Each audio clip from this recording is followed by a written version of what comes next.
You're watching the only local news at 5:30. Fox 4 News starts now. Hello and good evening. I'm Steve Eager. First on Fox 4 News at 5:30 tonight. 5 false alarms on domestic flights this weekend. Bomb threats and security concerns in cities all across the country. One yesterday forced a flight from Los Angeles to Orlando to land at DFW to check for explosives. Fox 4's Melissa Cutler in the station tonight. None of the threats turned out to be real, Melissa, but any of these kind of threats forces everybody to scramble. Yes, Steve, it has caused airlines to scramble. Fake threats cost airlines money, expenses that are passed on to the public. False alarms waste time and puts law enforcement on edge. 5 threats in 3 days, targeting domestic airlines, rattling passengers from coast to coast. He just said that there was a threat.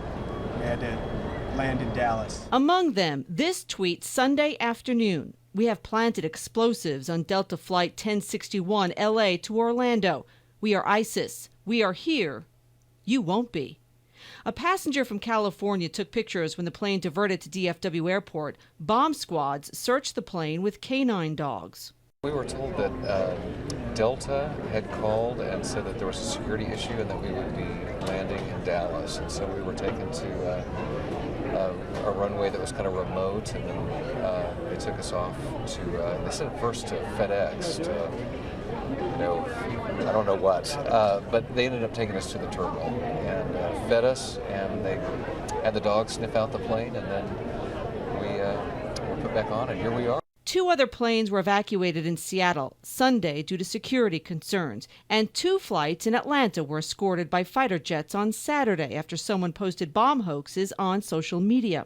I think it's horrible. I travel hundreds of thousands of miles a year. It just disrupts all of travel. Security experts say one way to tell they're fake. ISIS doesn't make those idle type of threats.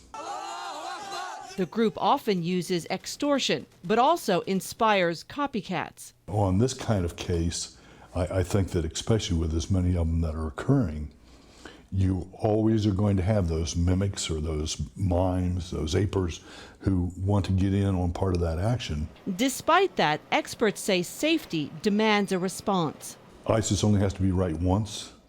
You have to react to the safety of those passengers and of the public. And in a world where a tweet can bring a plane to the ground, regardless of whether the threat is credible, there's at least one way to stop it. It's one of the best ways because you've taken and applied the rule of law to those type of crimes. Now, the FBI is working on finding out the party or parties responsible. So there are no suspects made public right now, and it's unknown if these 5 incidents are connected. The Twitter accounts used for some of those hoax threats were deactivated shortly after those incidents, Steve. Got to come down hard. Maybe that kind of thing will stop. Melissa Cutler in our Dallas newsroom. Thank you.